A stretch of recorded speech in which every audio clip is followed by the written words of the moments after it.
And when Paul Revere sounded the warning, there was a response at Lexington and Concord. Remember the shocker around the world? We all know Ralph Waldo Emerson conquered him. By the rude bridge that arched the flood, their flags, staples, wings unfurled. Here once the embattled farmer stood and fired the shocker around the world. There was a response at that time. And the reason why I bring this to you this evening is because today, those Minutemen at Lexington and Concord would have been fighting against the tyranny that is now in Washington, D.C.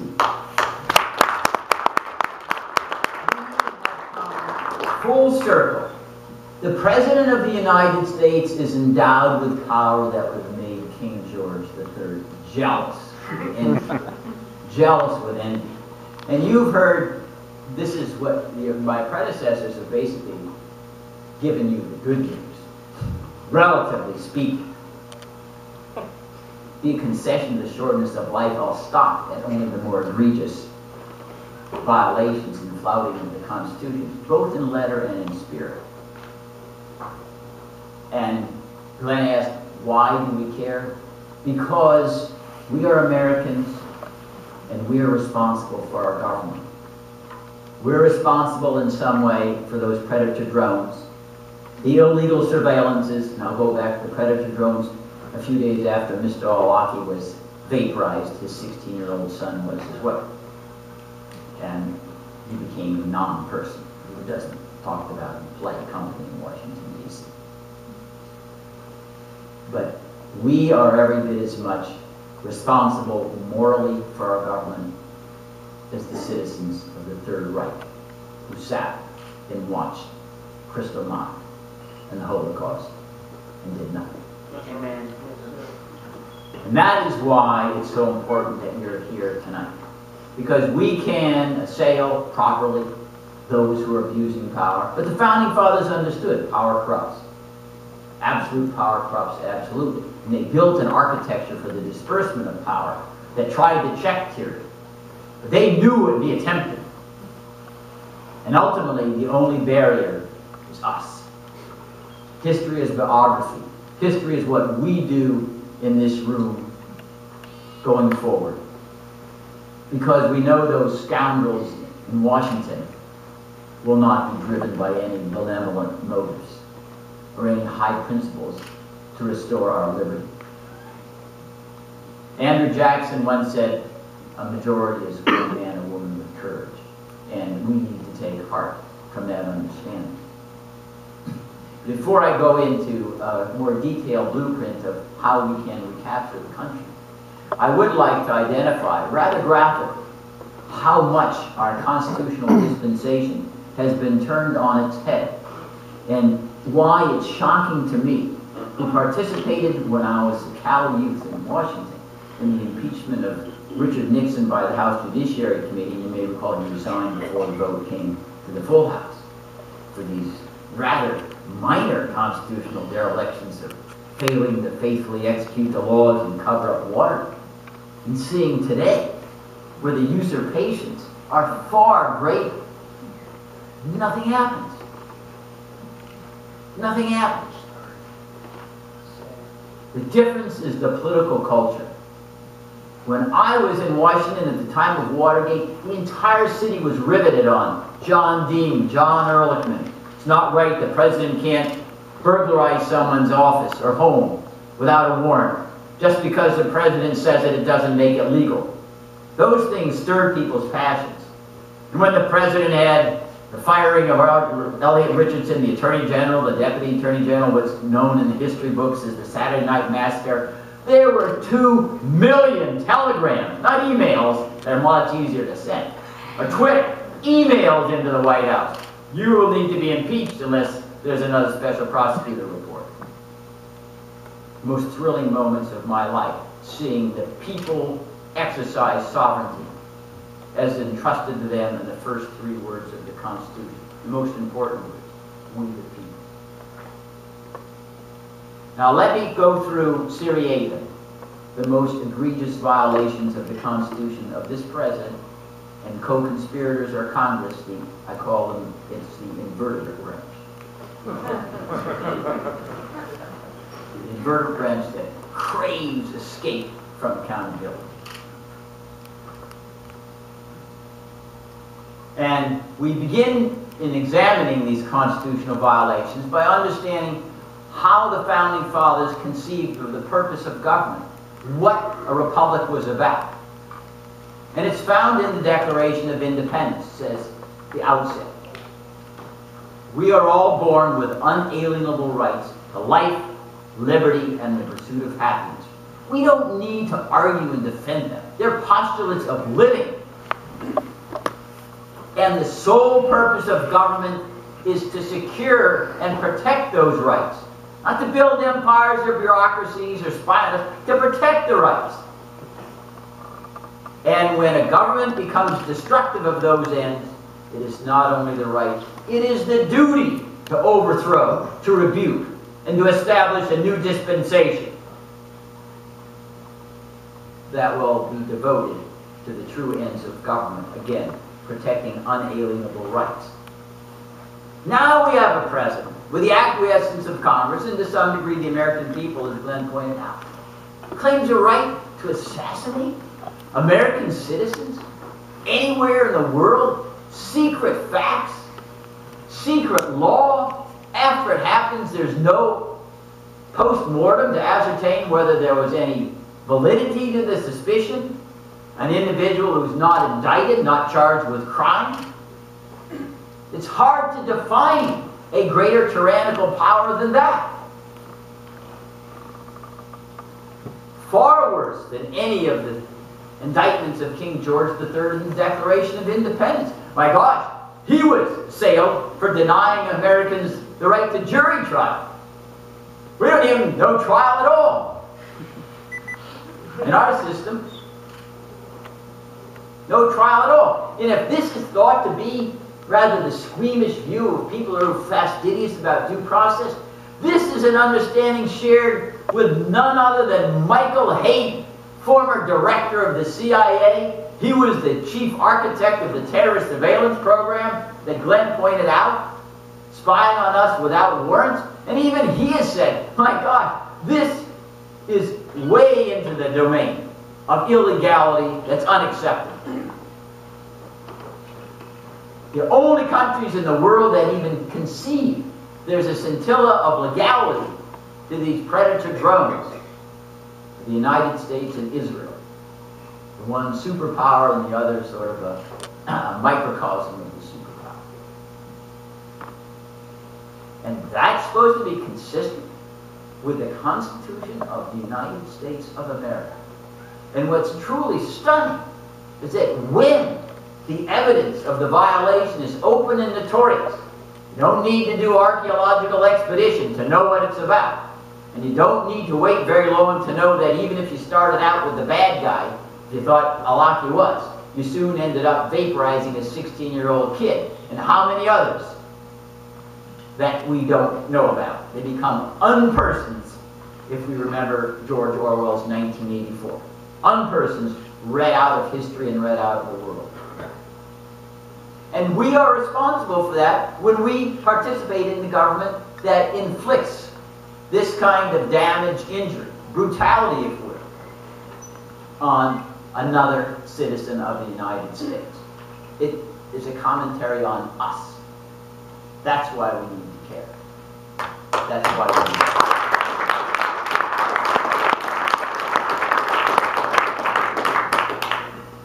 That's perhaps the most egregious, but equally, and it's a candidate for the silver medal of notoriety, is the present flagrant usurpation of the war power. And I focus on that because a decision of a nation to go from a state of peace to a state of war is the gravest decision it will ever make. Because in times of war, as Cicero said 2,000 years ago, the law is silent. In times of war, the fear will entrust the government with unlimited powers, as Glenn said. Secrecy, the taxes, the contracts, the detentions, footprints in the sand of time, all that attracts the president to manufacture excuses for war because it concentrates power in that single branch. Which is precisely why the Founding Fathers insisted to a man. The only woman on the sidelines was Abigail Adams, and she spoke to John's ear from time to time. Didn't get through until many years later at Seneca Falls. To a man insisted only the Congress could be trusted with the decision to go from a state of peace to war. Even considering that George Washington would be the first president, and that was understood by those framing the Constitution. He was the presiding officer, and of course he was elected unanimously twice. That the Founding Fathers did not want to take any risks. They knew Caligula's would soon succeed George Washington, and they were right. Maybe it's Nero, not Caligula, but that's debatable.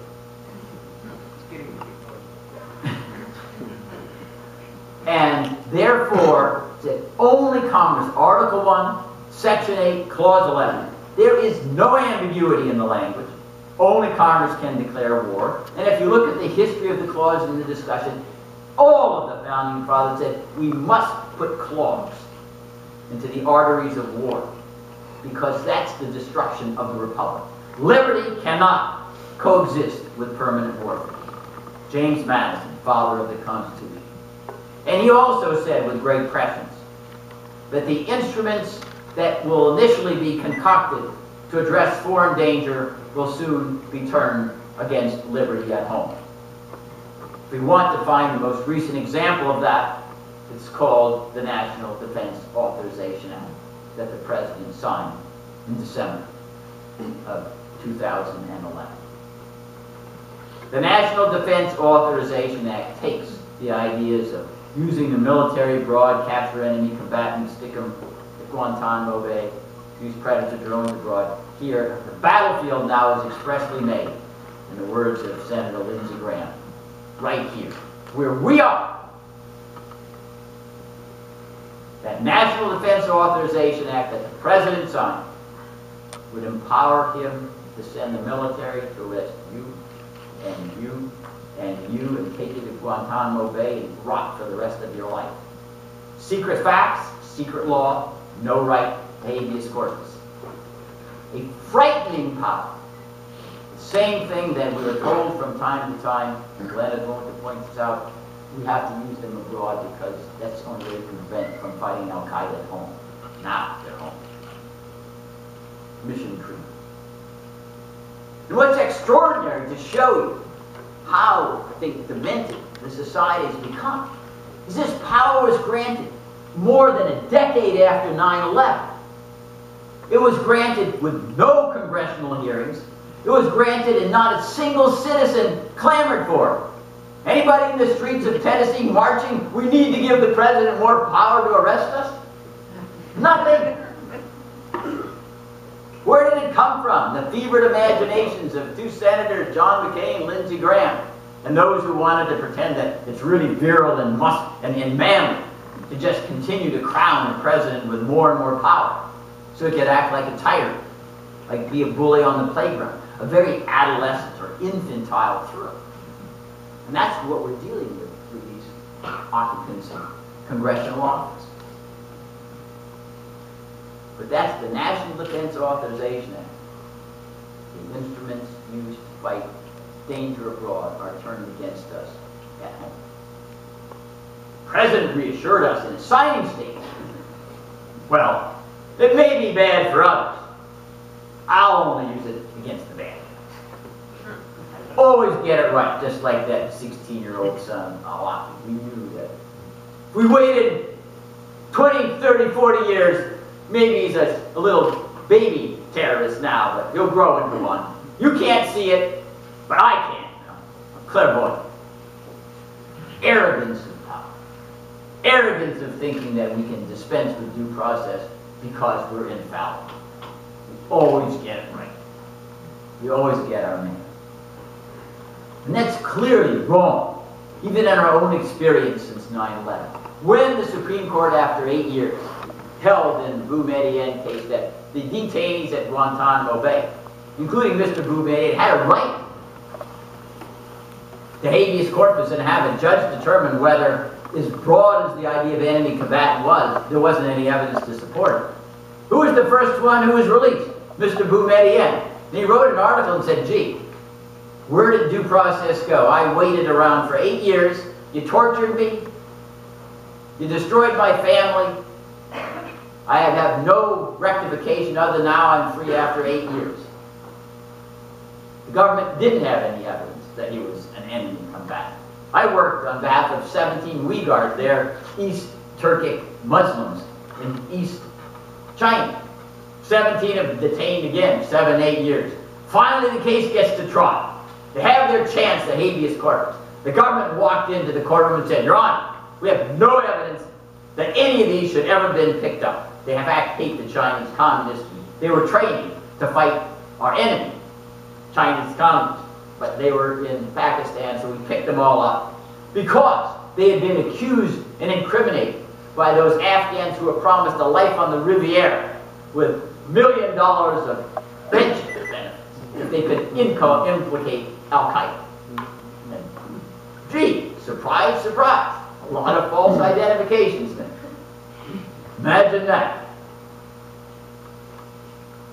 And then the United States said, but, Your Honor, even though we've detained them illegally for 8 years, we cannot release them from Guantanamo Bay because to let them come to the United States. In fact, their custodian was a 3-time Nobel Prize nominee, a woman named Rebbe Kadir, I know.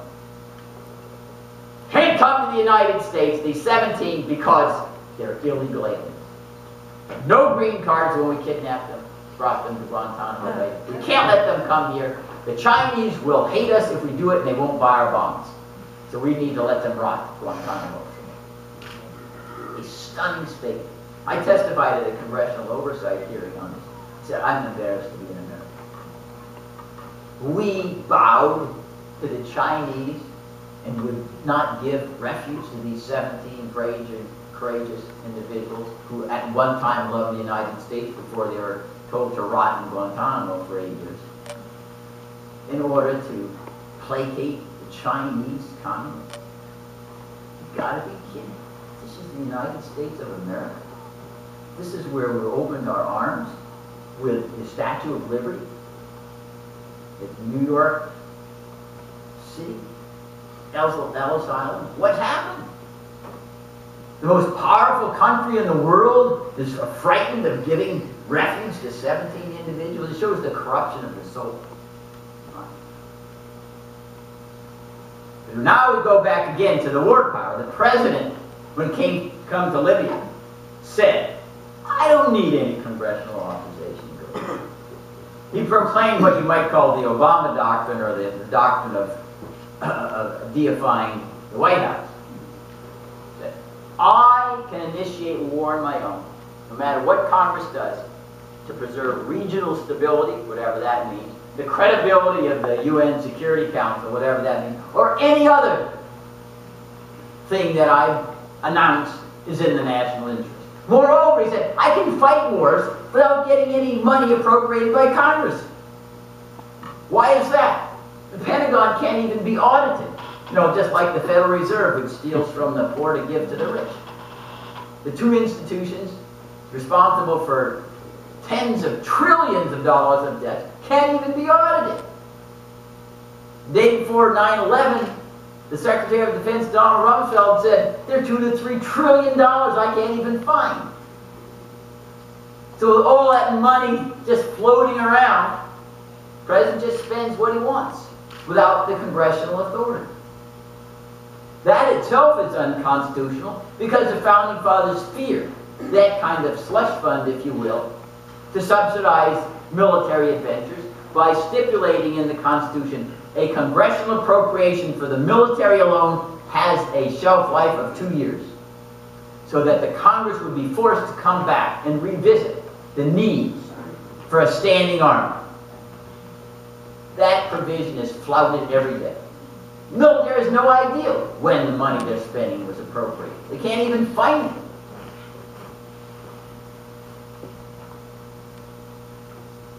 So we have now the president endowed with authority to assassinate American citizens and go to war at will. In the wartime, we end up having our resources, our money, our men and women, daughters, sons going abroad to die for relatively nothing, which to my mind is a war crime. Who in this room could stand up and tell me what it is that all those soldiers died for in Iraq? What was the great national security? Who is going to explain to the family of the last soldier who died in Afghanistan what he died, or what she died? There isn't any explanation. When the president deliberated 6 months to decide whether we needed to augment the forces there, this is 2010, diminish the forces or whatever, the best definition of why we're there that could be concocted was to degrade the enemy. Degrade the enemy. Well, how many hundreds of years can we be at that task? Degrade the enemy. That's killing for the sake of killing. In some sense, the use of these Predator drones are all, we were fighting with a tactic which is a war crime. Because there isn't any strategic value to what we're doing. It's, well, we're now just deciding what is the time point where politically it'll be acceptable to get out. You know, it vacillates, you know, a little bit like a human weather vane. 2013, 2014, maybe it's a little bit longer, shorter. But we know one thing, that the decision of when to get out will have nothing to do with freedom. It'll have nothing to do with the value of the lives of those who are risking that last full measure of devotion. It will have only to do with the political calculations of the president and his minions in Congress, which is, to my mind, disgusting. It is disgusting.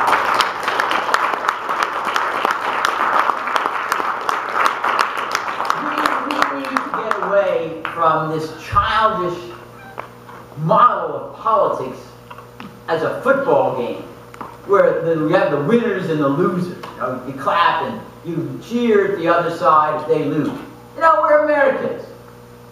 There's only one winner, that's us all. I'm inclined to say, in the United States, one race, one gender, one religion, one ethnicity, American. We hang together, we hang separately.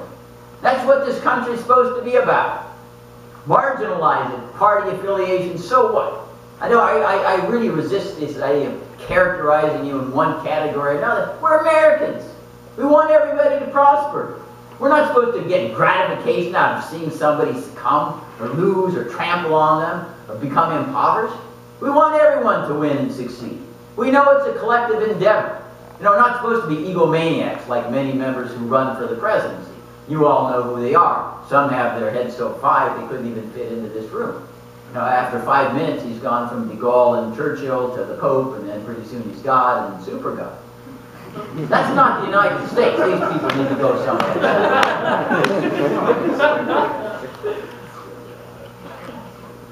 I tell you, I'm not voting for that individual. Yeah.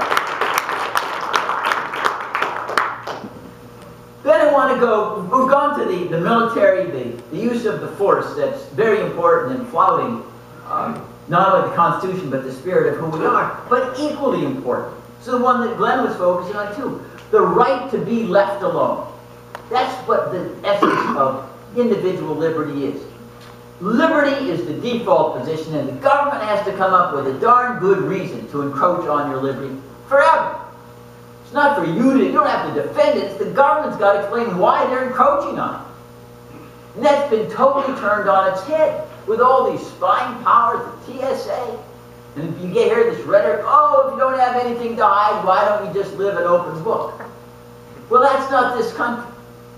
You don't need to give a reason why you want to be left alone. You're entitled to do it because you're living, you're breathing. It's the government's burden to say why don't you do it. When the Founding Father says, in a republic, the citizen censures the government does not censure the citizen. You turn that around. Say that's why we resemble more King George III than anything that approached our democracy at its founding. And we need, I say, to fight and preserve the right to be left alone. That's what gives us our spontaneity. It ends the kind of timidity and coyness or whatever that comes when big government spy and gather everything. It is a huge problem. In our lifetimes, if you and your cohorts do not stand up and protest, we will have government surveillance drones taking pictures of you 24 hours a day. It will be indistinguishable from Big Brother in 1984. They're already planning these surveillance drones. And the state of the Fourth Amendment protections are quite shriveled, is what I would say at present. Even though the U.S. Supreme Court held you can't stick somebody a GPS system that actually invades someone's property in their vehicle 24 hours a day, they were very reluctant to say, but if you just spy on someone with electronic means and don't actually invade private property, that may pass Fourth Amendment muster. That doesn't mean, however, that we cannot, through our elected representatives, create privacy beyond the constitutional floor, which is what we have to do. Because in our mentality of empire, we grab everything. Every conceivable communication goes in some government dossier. It's even got to the point now where the FBI has a new category of investigation. It's called assessments. When I was there years ago, you only began an investigation if there was some articulable suspicion and evidence that someone might be engaging in criminal activity. But an assessment begins when an FBI officer thinks, well, you haven't done anything wrong, and there's not a crumb of evidence that you are doing anything wrong, but my gut instinct, I consulted my gut like the former president did, and I think maybe in the next 30 or 40 years you might turn into a bad person. And therefore, in order to assuage my fear that you'll turn into a bad person, we need to do an assessment, which means using informants, asking school officials, employers, associates, hey, what's this person like? Gathering information from third parties, putting together a profile in order to exonerate yourself from the suspicion. And the FBI has such a warped view of the country, it thinks you should be happy that you have an assessment, because no longer then do you need to be worried about putting on a terrorist list. You're all guilty until the FBI exonerates. It reminds me of something at the end of the worst periods of the Nixon administration. There was a leak of the secret bombing of Cambodia that was published in the New York Times, and so there began electronic surveillance on an inner circle of Henry Kissinger's associates to determine who might have leaked. And after a year, they come up with nothing. And so the FBI and David Gruber went to Kissinger and said, well, should we continue these electronic surveillances and wiretaps? He said, yes, we must permit the targets to have an opportunity to establish a pattern of innocence. It'd be unfair to stop. It's a great Henry Kissinger. Nobel Prize winner, like Barack Obama. It's like giving Satan an award for being godlike.